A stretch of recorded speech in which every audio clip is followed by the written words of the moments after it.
नगर येथे गेली होती.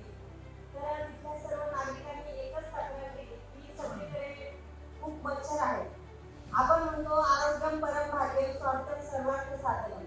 तर आपलं आरोग्य जर चांगलं नसेल तर आपलं स्वास्थ्य निश्चितच चांगलं होणार नाही. याच विषयाला अनुसरून त्यांनी अजून एक विषय मागच्या महासभेमध्ये देखील मांडला होता.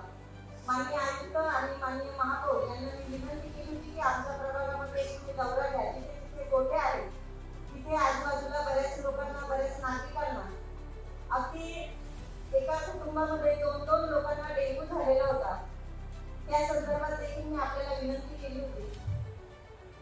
निश्चितच आपण येणाऱ्या 15 दिवसामध्ये आमच्या प्रभागामध्ये दौरा करून जिथे गोठे आहेत आणि जिथे खूप सारे डास होतात, मच्छरचा आज इतका प्रादुर्भाव होतो आहे आणि नागरिकांना त्याचा त्रास होतो आहे. माझा दुसरा विषय आहे शौचालयांचा. माननीय महापौर मॅडम मागच्या महासभेत देखील बोलले होते. तुम्ही फोटो बघू शकता. आपण आताच्या सध्या स्थितीतले आहे. बरेच फोटो आहेत, मी पाठवते आपल्याकडे. अगदी राजवाडा असेल, मसरूळगाव, वडनगर, मारुती मंदिर शेजारी आणि मोराडे गल्लीमध्ये हे स्वच्छतागृह आहे.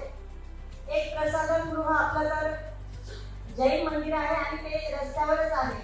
तर ते एकदा आपण बघून त्याची शहानिशा करून घ्या. त्याची आवश्यकता आहे का आपल्याला आणि ते ठेवलं पाहिजे का. दुसरा विषय असा आहे की जे स्वच्छतागृह आहे, एक स्वच्छतागृह असं आहे की तिथे पाय जरी 10 लोकांनी जरी तिथे आतमध्ये केलं तर सगळी जमीन घासळेल आणि ते पूर्ण बरखास्त जीर्ण झालेलं आहे. तर असे काही जे स्वच्छतागृह आहे तिथे आपण एक दौरा करावा आणि जे आवश्यक आहे ती ठेवावी आणि जे बिलकुलच रिकामी झालेले आहे जिथे माणूस जाऊ पण शकत नाही अशा ठिकाणी योग्य तो निर्णय घ्यावा. दुसरा विषय माझा जो आहे ते स्वच्छतागृह जे हे काम बघता आहे सुलभ इंटरनॅशनल संस्थेचे 6 शौचालय आपल्याकडे आहे आणि नाशिक महानगरपालिकेचे आपल्याकडे 4 शौचालय आहेत. तर मला असं वाटतं ही जी सुलभ इंटरनॅशनल संस्था ही काम करते आहे यांना पीडब्ल्यूडी कडनं म्हणजे बांधकाम विभागाकडनं देखील बऱ्याच वेळेस आदेशित केलं जातं की त्यांची जी कामं असतात ती करण्यात यावी, पण ते देखील केले जात नाही.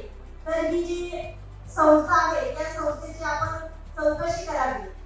माझ्या प्रभागामध्ये मी आपल्याला 5 ते 6 वेळेस एकच विषय बोलते आहे की जिथे गोठे आहे तिथे आपण नक्की दौरा करावा. माननीय महापौर, माननीय आयुक्त, आपण जेव्हा दौरा कराल त्या दौऱ्यानिमित्त आपल्याला नक्कीच लक्षात येईल की किती डेंग्यू होत आहे आणि किती परिस्थिती अवघड आहे. माझा अजून एक विषय आहे, आपण कुठल्याही शुभ कार्य करताना गणपती बाप्पाचं नाव घेतो. खरं तर आपल्याकडे आता 20-25 दिवसात गणपती बाप्पा येत आहे. बऱ्याच ठिकाणी आम्हाला जेसीबी मागितला जातो. सार्वजनिक ठिकाणी आपल्याला काम करायचं असतं. बऱ्याच मंडळांना आम्हाला त्यांना कर्ज द्यायचे असते, मोडून द्यायचा असतो आणि काही कामं